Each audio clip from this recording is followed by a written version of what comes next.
These journals contain stunning images of the construction of the Titanic and its near-identical twin, the Olympic. I found these journals at the University of Illinois Library. The journals, written between 1909 and 1911, take me back to a time before the Titanic sunk. They give me a new perspective and let me appreciate the enormity of the scale of the engineering of the Olympic-class ships.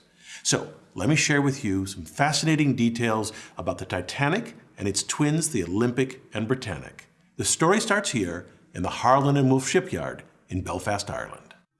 This large framework, called a gantry, surrounds the ships as they are built. It supports the overhead cranes and scaffolding used by workers as they construct the Olympic and the Titanic. Notice that just beyond the far end of the gantry lies the Belfast harbor. Workers will build the Olympic here on the right, and then 9 months later, before the Olympic is finished, they will start on the left the Titanic. When completed, the Olympic stern, or rear end of the ship, will point toward the harbor. The ship's construction starts with its keel, seen here as a long, dark shape. The keel is the backbone of the ship and gives the ship rigidity. If we look at the keel from the land side, we see the keel blocks that support it. These wooden blocks, typically pine, separate the ship from the slip, the concrete floor of the gantry. Each keel block stands about 5 feet high, so this creates a space under the ship for workers to construct the ship. Workers build the ship outward from the keel. Here they construct the Olympic's double bottom. In pink, we see the framework that separates and supports the two bottoms of the ship. The second bottom is shown in orange. It's made of steel plates and is sometimes called the tank top because the double bottom contains 44 watertight tanks. Most of the tanks carried seawater used as ballast to balance and add weight to the ship, but some carried fresh water.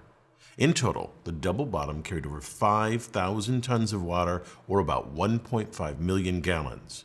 Once they finish the double bottom, workers erect the framing for the hull. From this view, we see the framing for the stern of the ship.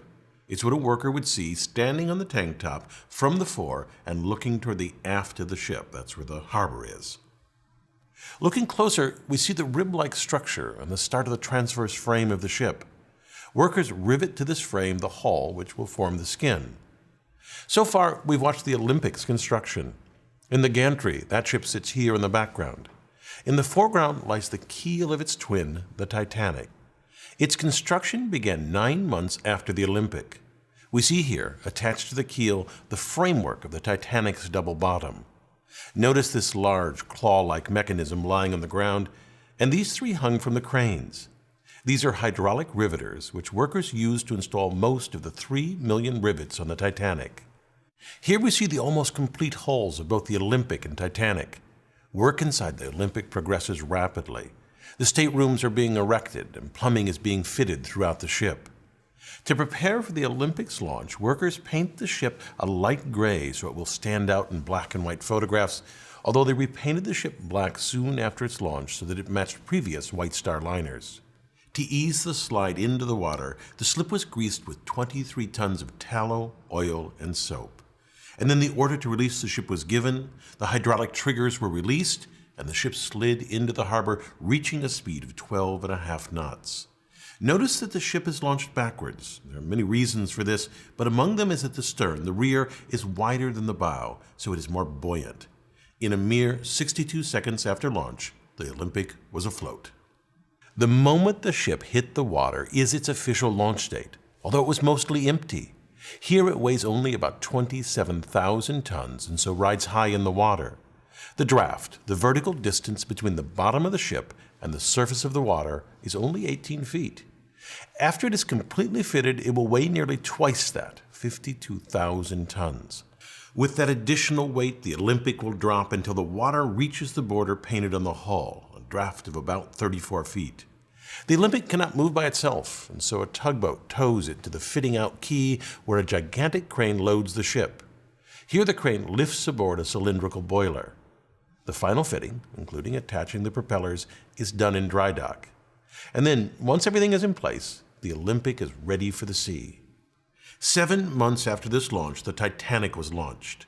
I have from this journal a few photos of that event, but keep in mind the Olympic got the big press because it was first. The Titanic only becomes of more interest in retrospect. This photograph shows the twins, the Olympic and Titanic. Although built side by side, this was the last time they were photographed together.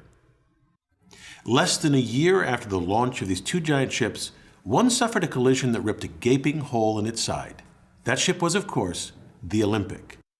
In September of 1911, the Olympic departed the port of Southampton, England, sailing toward the Isle of Wight. The Olympic turned into the Solent Strait and passed a British warship, the HMS Hawke. The Hawke's commander was surprised by the Olympic's wide turn, but he managed to take a safe position behind and to the right of the Olympic. The Hawke then increased its speed to pass the Olympic, but the Olympic's wake sucked the Hawke inward rapidly. The Hawke tore a large hole in the Olympic, and below its waterline, the damage was even greater. The bow of the Hawke was completely smashed in. The Olympic limped back to Southampton, where the holes were temporarily patched with wood before returning to its home dock in Belfast for repairs. The Olympic's sibling also suffered a traumatic blow that caused it to tragically sink. I'm of course talking about the Britannic. The Britannic was the same size and very similar to the Olympic and Titanic. Although intended to be a passenger liner, the ship was drafted into military service in World War I as a hospital ship. While in the Mediterranean, it hit a mine or was struck by a torpedo and sank in less than an hour. Despite these accidents, the Olympic-class ships were great feats of design and workmanship. Just consider the propulsion system of the Titanic. The ship had two sets of reciprocating engines. These engines were fueled by coal, which was stored along the bottom of the ship. Exhaust gases from the boiler discharged through these smokestacks, which are frequently called funnels. Now, they don't look like funnels until you look at them the right way. They're upside-down funnels. This cross-section of the Olympic shows the boilers sitting atop the double bottom. Exhaust from the boilers is funneled up and out of the ship. It's well known that the aftmost funnel on these ships is a dummy. It was built primarily for aesthetic reasons. Although it did not service the boilers, it was used as a ventilation and extraction shaft for the engine and turbine rooms. The Titanic needed 4,000 tons of coal for a transatlantic trip, which took 24 hours to shovel into the bunkers. Here, in this photo of the SS Minnehaha, coal is being loaded into coal ports on the side of the hull. Loading coal into the Titanic worked much the same way. This loading left streaks of coal dust on the hull, and so nearly all ocean liners at the time were painted black to help hide these traces of coal. After the advent of oil-fueled ships, lighter colors became more popular. As the Titanic crossed the Atlantic, 650 tons of coal per day was shoveled into cylindrical boilers where it was burned to produce steam. These boilers were nearly 16 feet in diameter. This picture shows a single boiler. Notice the two workers beside it. The steam was piped to these reciprocating engines. The engines, when viewed from the front of the ship, look like this. The orange is the piston rod, and inside the cylindrical casing is the piston. This worker peering out of this casing gives a sense of the engine's size. Excess steam from these engines was used to drive a turbine engine. This shows the turbine under construction and without its outer casing. Note the workers at the top. This is huge. If you look closely, you can see that the turbine is made of hundreds of individual blades. A shaft transfers power from the engines to the propellers. The ones on the left and the right were powered by the reciprocating engines, and each propeller weighed 38 tons, while the central propeller was powered by the turbine engine. It was cast as a single piece of manganese bronze and weighed 22 tons. The outer propellers were used for tight navigation of harbors, while the central propeller was used only in open seas. Also, unlike the others, the central propeller could not be driven in reverse, only forward. Even with this powerful propulsion system, the Olympic-class ships were not the fastest at the time, which was intentional. The White Star Line decided to focus on comfort and luxury over speed. It's clear that the lavishly decorated rooms on the Olympic and Titanic certainly made the passage more enjoyable, but there were some hidden design choices that made these ships the pinnacle of comfort for all classes of service. The ships were steered using these helical gears. Each ship had two sets of both the spur gears and the beveled gears.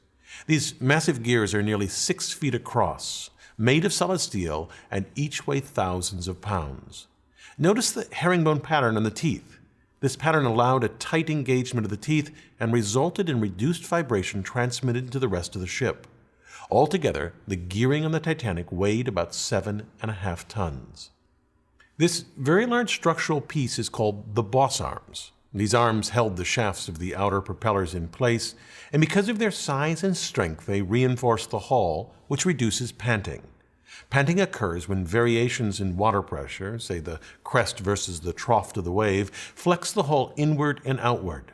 Less flexing results in less vibration felt by the passengers. These boss arms, also called shaft brackets, were fitted 20 feet apart at the very aft of the ship. While the Titanic and Britannic both had tragically short careers, the Olympic triumphed. In its lifetime, it made over 500 transatlantic journeys, carrying over 400,000 passengers and sailing 1.5 million miles. It even spent 4 years as a U.S.-Canadian troop transport during World War I, earning the nickname Old Reliable. After 24 years of service, the ship was decommissioned and scrapped for parts. The Olympic-class ships were absolute marvels of engineering. I hope it's for their revolutionary design rather than their failures that they're remembered. I'm Bill Hammack, the Engineer Guy. I thank my advanced viewers for their useful feedback on a draft of this video. If you'd like to be an advanced viewer, sign up at engineerguy.com/support.